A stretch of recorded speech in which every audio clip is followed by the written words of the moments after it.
बिस्मिल्लाहिर्रहमानिर्रहीम। अस्सलाम वालेकुम। आज हम स्टार्ट करेंगे अपना नेक्स्ट टॉपिक जो कि है हमारे पास पॉलीगॉनल पाथ। पॉलीगॉनल पाथ क्या होता है, इसके बाद हमारे पास पॉलीगॉनल कनेक्टेड सेट्स है। इससे पहले वाले वीडियो लेक्चर में हमने हैंडबॉल थ्योरम और कनेक्टेड और डिसकनेक्टेड सेट्स की डेफिनेशन और कुछ एग्जांपल्स की थी। आपको प्लेलिस्ट मिल जाएगी डिस्क्रिप्शन में, आप वो चेक कर लें। और अब हम स्टार्ट करेंगे अपना नेक्स्ट टॉपिक जो कि है पॉलीगॉनल पाथ।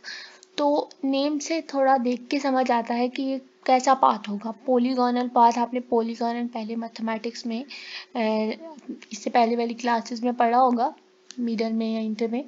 तो अब हम देख लेते हैं कि पॉलीगॉनल पाथ कहते किसको हैं इन रियल एनालिसिस।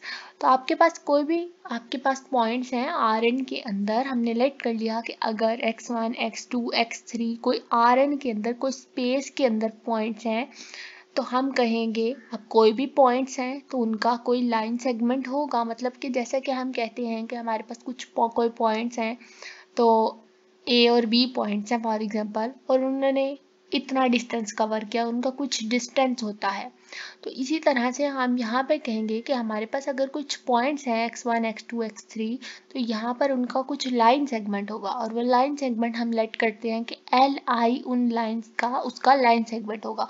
अब एल आई उसका लाइन सेगमेंट होगा from x I to x I plus one, मतलब कि एक्स वन और आपके पास जो भी एक्स आता जाएगा, मतलब आपका आई क्या है, आई आपका वन से के माइनस वन है। जैसे कि मेरे पास ये एक बात है, हम सिंपल सी एक एग्जांपल लेते हैं। मैंने कहा कि ये मेरे पास एक्स वन है इसका, अच्छा जी ये एक्स वन है, और ये मेरे पास इसका क्या है एक्स टू है। ठीक है, अब ये x1 है और ये x2 है, इतना अच्छे से नहीं हुआ, अच्छा चले इट्स ओके।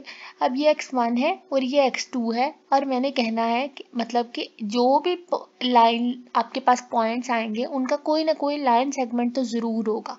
तो मैं कहती हूँ कि मेरे पास x1 से x2 तक का जो लाइन सेगमेंट मेरे पास आया वो L1 आया। ठीक है, अब मेरे पास कोई और पाथ है जो कि यहाँ पे कनेक्टेड है और उसका कोई लाइन सेगमेंट मैं कह लेती हूँ, जैसे कि फॉर एग्जांपल हम कहते हैं कि मेरे पास जो नेक्स्ट लाइन है वो ये है, और इसका ये मैंने इसको कहा कि ये x2 से x3 तक है, और मैंने इसको कहा कि मेरे पास इस लाइन का जो लाइन सेगमेंट होगा वो L2 होगा। ठीक है, इसी तरह से अप टू सो ऑन हमारे पास कोई भी पाथ जो कि इस तरह से कोई भी पाथ कोई कनेक्टेड है। अब मैंने next point for example x2 था, ये x3 हो गया। अब x3 से x4 तक कहा तो मैंने कहा कि x2 से x3 तक मेरे पास जो लाइन पॉइंट है इसका जो लाइन सेगमेंट है वो L3 होगा, L4 होगा, अप टू सो ऑन।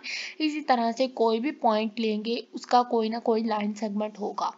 तो यही बात यहाँ पे लिखी है। आगे वो क्या कह रहे हैं, अच्छा जी आगे वो say that L1 L2 LK minus one, जितने भी हमारे पास ये L1 L2 L3 के up to so on LK minus one आएंगे, इसको हम क्या कहेंगे पॉलीगॉनल पाथ कहेंगे। जैसा कि मैंने आपको स्टार्टिंग में एग्जांपल दी, उसमें क्या था कि हम आप कोई भी पॉइंट ले लें तो हम कहते हैं फिजिक्स के में अगर कहें तो हम कहते हैं कि उसने कोई डिस्टेंस कवर किया। तो यहाँ पे हम कहेंगे कि हम कोई भी पॉइंट्स ले लेते हैं और उसने वहाँ पे यहाँ पे क्या कवर करना है, उसने कोई लाइन सेगमेंट कवर करना है, और वो जो लाइन सेगमेंट कवर करेगा उसको हम कहेंगे कि वो उसका क्या होगा, वो पॉलीगॉनल पाथ होगा। और x1 x से x1 से हम मैंने आपको x3 तक एग्जांपल दी, वो जितने भी लाइन सेगमेंट्स कवर करेगा वो हम कहेंगे कि वो कनेक्टेड है। ये देखें कनेक्टेड सारे रीजन्स थे, और जब वो कनेक्टेड होंगे और वो कनेक्टेड किससे होंगे, वो किसी पॉलीगॉनल पाथ से कनेक्टेड होंगे। इसके बाद हमारे पास जो नेक्स्ट टॉपिक है वो है पॉलीगॉनली कनेक्टेड सेट्स।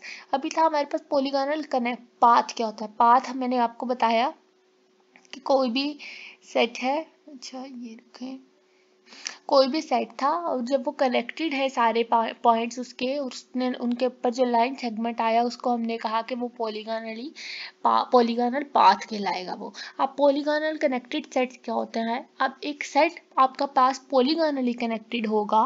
फॉर एग्जांपल हम वैसे ही कोई एग्जांपल ले लेते हैं, एग्जाम्पल के थ्रू कोई भी पॉइंट ज़्यादा अच्छे से क्लियर होता है। मैंने इसको कह दिया x1, ठीक हो गया।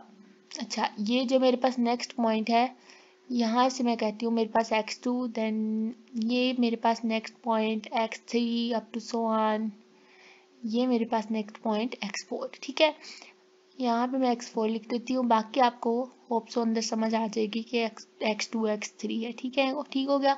अब ये मैंने कहा कि मेरे पास एक सेट है, ठीक है, ये मैंने एक सेट ले लिया, कोई भी सेट ले सकते हैं, मैंने आपको समझाने के लिए x1 x2 x3 x4 एक सेट ले लिया।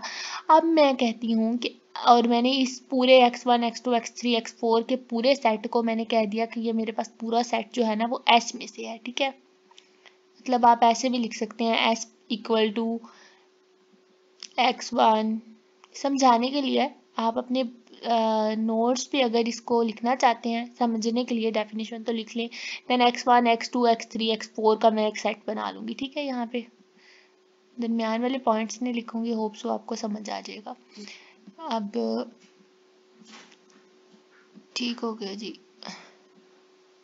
अच्छा, अब ये मैंने कोई सेट ले लिया, अब मैं कहती हूँ कि मैं इस सेट के अंदर से कोई भी पेयर उठाऊं, हर पेयर जो भी पेयर उठाऊंगी, मतलब मैं यहाँ से x2 उठा लूँ या x3 उठा लूँ या कोई और पेयर यहाँ से उठा लूँ, तो वो इसी पॉलीगॉनल पाथ के अंदर आएगा। देखें पॉलीगॉनल पाथ क्या था कि उसके ऊपर कोई लाइन सेगमेंट उसका होगा।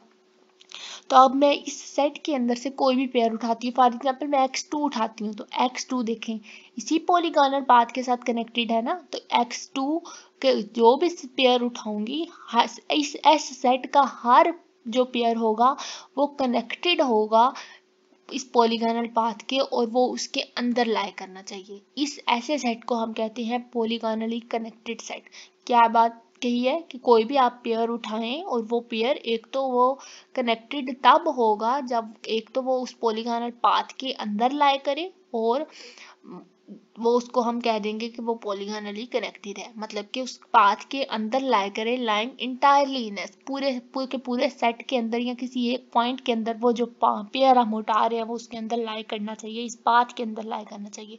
ये थी पॉलीगॉनल कनेक्टेड सेट की डेफिनेशन। इसके बाद हमारे पास एक नेक्स्ट थ्योरम है। थ्योरम में वो क्या कह रहे हैं कि ओपन सेट इन Rn कनेक्टेड होगा if and only if it is polygonally connected। अगर मेरे पास कोई Rn स्पेस है, कोई रीजन है, और वो ओपन सेट है, ठीक है, वो सेट क्या है, उसके अंदर जितने भी हैं वो ओपन है, वो कनेक्टेड होंगे अगर वो पॉलीगॉनली कनेक्टेड होंगे। तो आपको पता होगा इफ एंड ओनली इफ की कंडीशन हम हमेशा किस तरह से प्रूव करते हैं, फर्स्ट पार्ट लेते हैं और सेकंड पार्ट प्रूव करते हैं, देन सेकंड पार्ट लेते हैं और फर्स्ट पार्ट प्रूव करते हैं। तो इंशाल्लाह से ये हम अपने नेक्स्ट वीडियो लेक्चर में इस थ्योरम का प्रूव करेंगे, और इसकी नेसेसरी एंड सफिशिएंट कंडीशन जो भी होंगी हम उनको प्रूव करेंगे। अल्लाह हाफिज़, थैंक यू। वीडियो अच्छी लगे तो लाइक करें, चैनल को सब्सक्राइब करें।